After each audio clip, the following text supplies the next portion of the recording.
होते गए। जो धर्म शुरू में एक था, अनेक रूप में हमारे आपके सामने आ गया, और आज धर्मों का इतना रूप,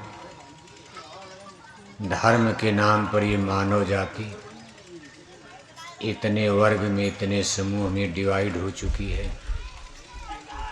मानव जाति का धर्म के नाम पर इतने भागों में बंटवारा हो चुका। एक अनुमानित आंकड़े के अनुसार आज संसार में धर्मों की संख्या 4200 बताई जा रही। अब आप सोचो, 4200 धर्मों का अगर नाम लिखा जाए, एक छोटी मोटी बुकलेट पुस्तिका किताब बन जाएगी। और आपको किताब दे दी जाए, सभी धर्मों का नाम याद कीजिए, आदमी की उम्र बीत जाएगी। सभी धर्मों का नाम अगर याद भी कर लोगे तो 2 4 10 का भूल भी जाएगा। और इन धर्मों के स्पिरिचुअल लिटरेचर्स, सभी धर्मों में बड़े बड़े ग्रंथ, पोथी, किताबें भी हैं। इनकी संख्या कई लाख हो चुकी है। सारी धर्म की किताबों की एक जगह रख दिया जाए तो कई कोठी हवेली कमरा भर जाएगा, कितनी लाइब्रेरी बन जाएगी। और इन सभी धर्मों की किताबों में लिखा क्या है? गलत तो कहीं नहीं लिखा, चाहे कोई भी धर्म हो, क्योंकि महापुरुषों ने उसमें वचन और वाणी लिखे हैं। भाषा का, शैली का अंतर हो सकता, कोई उर्दू में है, कोई हिंदी में है, कोई अंग्रेजी में है, कोई पंजाबी में है, कोई मराठी में है, कोई किसी में है, लेकिन वचन तो सबके सत्य वचन हैं। लेकिन समस्या यही कि लाख किताबों को पढ़ेगा कौन? सारी धर्मों की किताबों में क्या लिखा है? हमारा आपका कई जन्म बीत जाएगा, सब किताब हम नहीं पढ़ सकते। फिर सभी धर्मों में एग्रीमेंट, समझौता कैसे होगा जब हमको आपको सभी धर्मों का ज्ञान ही नहीं है? हम आप अपने ही धर्म के बारे में पूरा नहीं जान पा रहे हैं। यहाँ जितने लोग बैठे हो करीब करीब सब हिंदुज़्म में, हिंदू धर्म को सपोर्ट करने वाले और मानने वाले। आपकी रामायण में क्या लिखा, आपको क्या पता? एक रामायण जिंदगी बीत गई, नहीं पढ़ पाते हो आप। 4 वेदों का नाम पूछा जाए तो तमाम लोगों को नहीं पता। इसमें बहुत सारे लोग, हम तो समझते 90%, 90% आप हो। अगर पूछ दिया जाए 4 वेद का नाम बताओ तो आप सही नहीं बता पाओगे। आप उन वेदों में 1 लाख श्रुतियाँ, श्लोक हैं, और सब कठिन भाषा संस्कृत में है। कौन इसको पढ़ेगा, कौन एक्सप्लेन करेगा? और अगर धर्म ग्रंथ का सही ज्ञान हमको नहीं मिल पाया तो धर्म के बारे में हम आप अपना मनमाना अर्थ लगा लेंगे, मनमानी पूजा और धर्म का आचरण प्रारंभ हो जाता। धर्मों का ज्ञान तो संतों महापुरुषों की स्पिरिचुअल लिटरेचर्स, आध्यात्मिक ग्रंथों से ही तो सही ज्ञान होगा। या मान लो कोई गुरु सदगुरु मिल जाए, ऐसे ज्ञान किताब और मास्टर 2 चीज़ों से प्राप्त होता। किताबें भी कभी कभी नहीं समझ में आती तो मास्टर रहेगा तो समझा देता। मान लो सदगुरु मिल गए, संत मिल गए, कोई मास्टर मिल गया।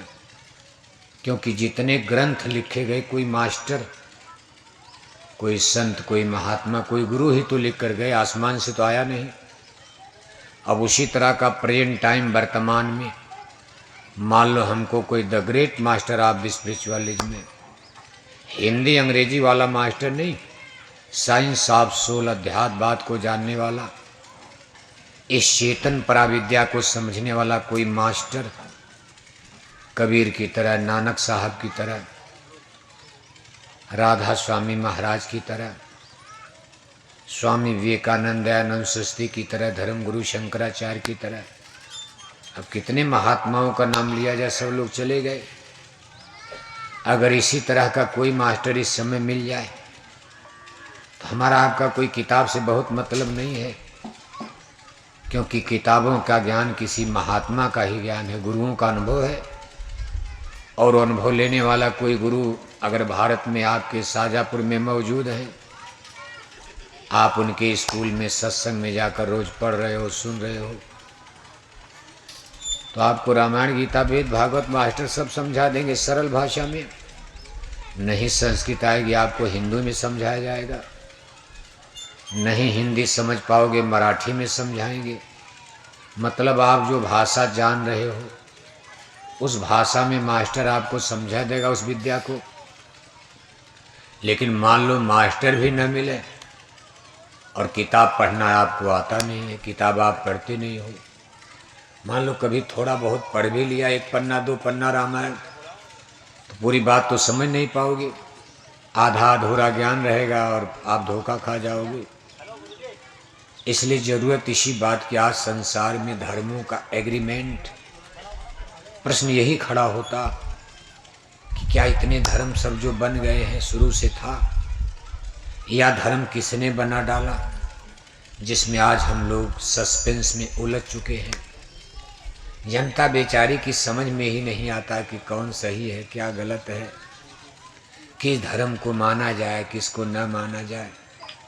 अपने हिंदू धर्म में शाजापुर में देखो, नाना गुरु नाना पंथ, कितने गुरु लोग, और कुछ न कुछ उनके थियरी सिद्धांत कुछ अजीब लगते, कुछ डिफरेंस नजर आते, सत्य होते हुए भी अजीब गरीब नजर आते, कुछ अंतर नजर आता।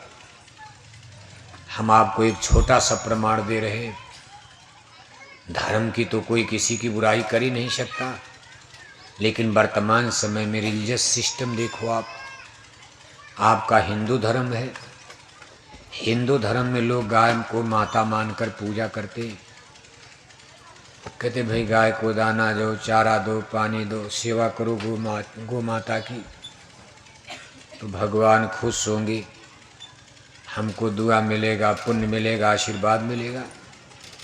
वहीं आपके शाजापुर में मुसलमान भाई रहते हैं, वो कहते ना ना ना ना, सेवा नहीं, चाकू तलवार उठाओ और गाय का टुकड़े टुकड़े बोटी बोटी काट डालो, जितना गाय का खून करेगा खुदा खुश होगा। यानी गाय का खून बहाओ, गाय को मारो काटो, भगवान खुश होगा। इसीलिए उनके यहाँ देखो ईद मुबारक का, गाय मार दिया ईद मुबारक, बकरी मार दिया बकरीद मुबारक। अब इन धर्मों में एग्रीमेंट अगर आप करवाना चाहो, भाई समझौता हो जाए, एक पूरब जा रहा एक पश्चिम जा रहा, कौन समझौता करा पाएगा बताओ आप। तमाम समाज सुधारक, तमाम साधु संत महात्मा जगत को समझाते समझाते कितने लोग चले गए, लेकिन दुनिया अपनी टेढ़ी चाल पर चली जा रही। वर्तमान समय में देखो गांधी महात्मा ने हिंदू मुसलमान की एकता का कितना प्रयास किया।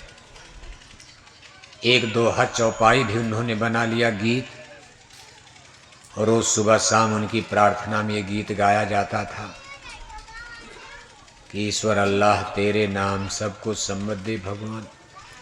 अब ये रामायण गीता की चौपाई दोहा नहीं, महात्मा गांधी की कविता थी। रघुपति राघव राजा राम, पतित पावन सीताराम, ईश्वर अल्लाह तेरे नाम सबको सम्मत दे भगवान। महात्मा गांधी लोगों को समझाना चाहते थे कि भाई जो ईश्वर है वही अल्लाह है, जो राम है वही रहीम है, जो केशव है वही करीम है। इस यूनिवर्स ब्रह्मांड को बनाने वाला क्रिएटर, इसको रचने वाला, सजाने वाला, संवारने वाला, निर्माण करता, आखिर ऑलमाइटी सुपर पावर एक ही है, परमात्मा ईश्वर, खुदा कहो, गॉड कहो। और उसी गॉड और ईश्वर के नाम पर साइंस ऑफसोल अध्यात्मवाद चलता। फिर धर्म के नाम पर झगड़ा क्यों करते हो? लेकिन नहीं समझौता हो पाया। गांधी महात्मा समझा